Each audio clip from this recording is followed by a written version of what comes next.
Hello students, स्वागत है आपका मेरे यूट्यूब चैनल पर। मैं आज के वीडियो में आपको वैद्युत बल और गुरुत्वाकर्षण बल की तुलनात्मक जानकारी दूंगा।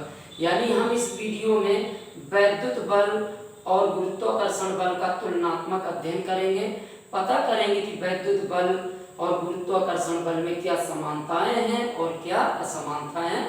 बहुत ही इंपॉर्टेंट क्वेश्चन है, कई बार पूछा गया है। तो आइए देखते हैं कि सबसे पहले वैद्युत बल क्या है और गुरुत्वाकर्षण बल क्या है। तो देखिए, हम जानते हैं कि यदि Q1 व Q2 आवेश परस्पर r दूरी पर स्थित हो तो इनके बीच लगने वाला वैद्युत बल Fe यानी इलेक्ट्रिकल फोर्स Fe इक्वल होता है 1/4 pi epsilon not Q1 × Q2 बटे r²। इसी को कूलॉम बल भी कहते हैं। ओके। और इसी प्रकार यदि m1 m2 द्रव्यमान के दो पिंड परस्पर r दूरी पर स्थित हो तो इनके बीच में जो ग्रेविटेशनल फोर्स होता है यानी गुरुत्वाकर्षण बल होता है Fg इक्वल क्या होता है कैपिटल G m1 × m2 बटे r²। G क्या होता है? कैपिटल G ग्रेविटेशनल कांस्टेंट होता है। ओके। तो अब आइए देखते हैं कि इन बलों में क्या समानताएं हैं और क्या समानताएं। तो पहले हम इन दोनों बलों की समानताएं देखेंगे।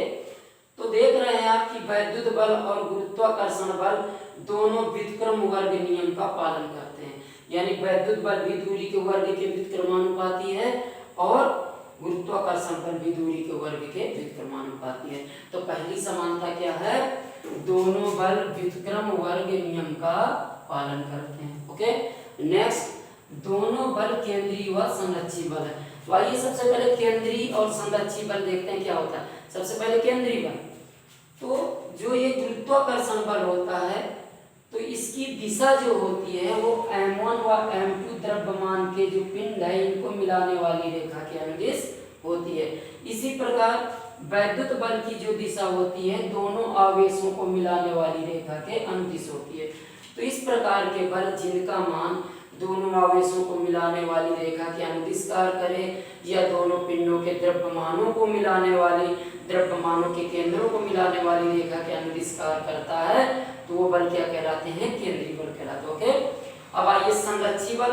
तो संरक्षी बल वे बल होते हैं जिनके द्वारा किया गया कार्य केवल प्रारंभिक और अंतिम स्थितियों के बीच की दूरी पर निर्भर करता है, पथ की लंबाई पर निर्भर नहीं करता है। आइए हम इसको चित्र के माध्यम से समझते हैं।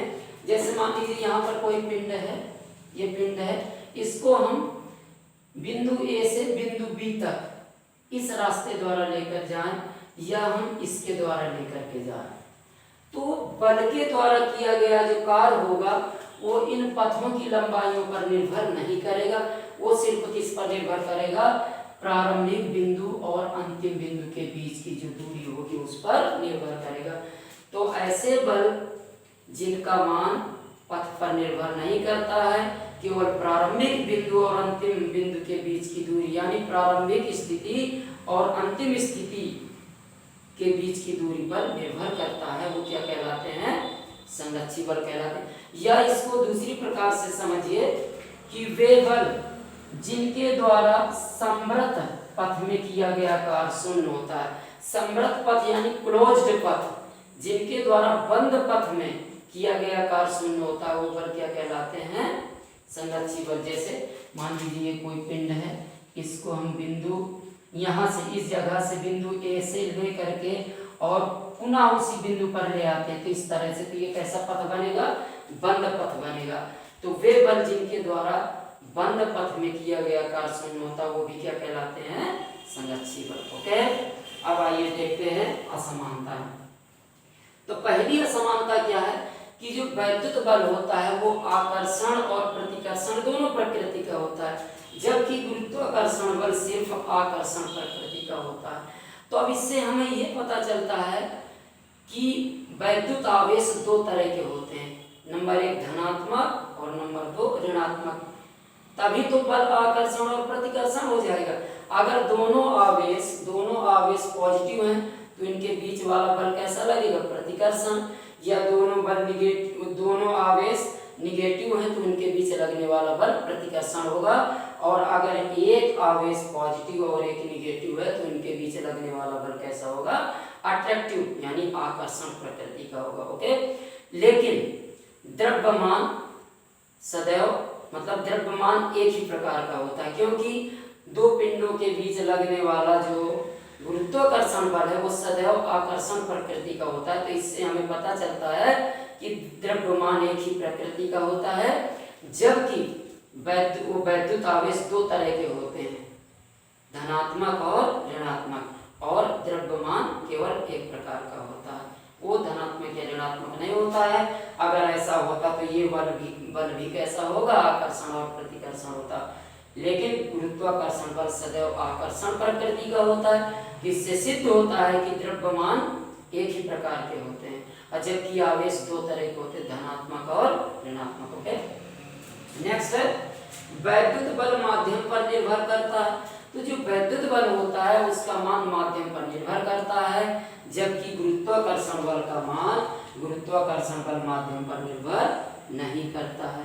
नेक्स्ट, वैद्युत बल गुरुत्वाकर्षण बल से बहुत अधिक शक्तिशाली होता है। जो वैद्युत बल होता है वो गुरुत्वाकर्षण बल से बहुत अधिक शक्तिशाली होता है। जैसे दो प्रोटॉनों के बीच, अगर ये दोनों प्रोटॉन हैं तो दो प्रोटॉनों के बीच लगने वाला वैद्युत बल गुरुत्वाकर्षण बल से 10 की घात 36 गुना अधिक होता है। कितना अधिक होता है? 10 की घात 36 गुना अधिक होता है। इसी प्रकार दो इलेक्ट्रॉनों के बीच लगने वाला वैद्युत बल गुरुत्वाकर्षण बल से 10 की घात 43 गुना अधिक होता है। ये 10 की घात 43 गुना अधिक होता है। और एक प्रोटॉन, अगर एक प्रोटॉन है और एक इलेक्ट्रॉन है तो इनके बीच लगने वाला वैद्युत बल गुरुत्वाकर्षण बल से 10 की घात 39 गुना अधिक होता है। तो अब समझ लीजिए कि वैद्युत बल गुरुत्वाकर्षण बल से कितना शक्तिशाली होता है। धन्यवाद। मैंने आज के वीडियो में आपको वैद्युत बल और गुरुत्वाकर्षण बल में समानताएं और असमानताएं आपको समझाई हैं, और हमें विश्वास है कि आपको वीडियो समझ में आया होगा। अगर वीडियो समझ में आया हो तो प्लीज इसको लाइक करें।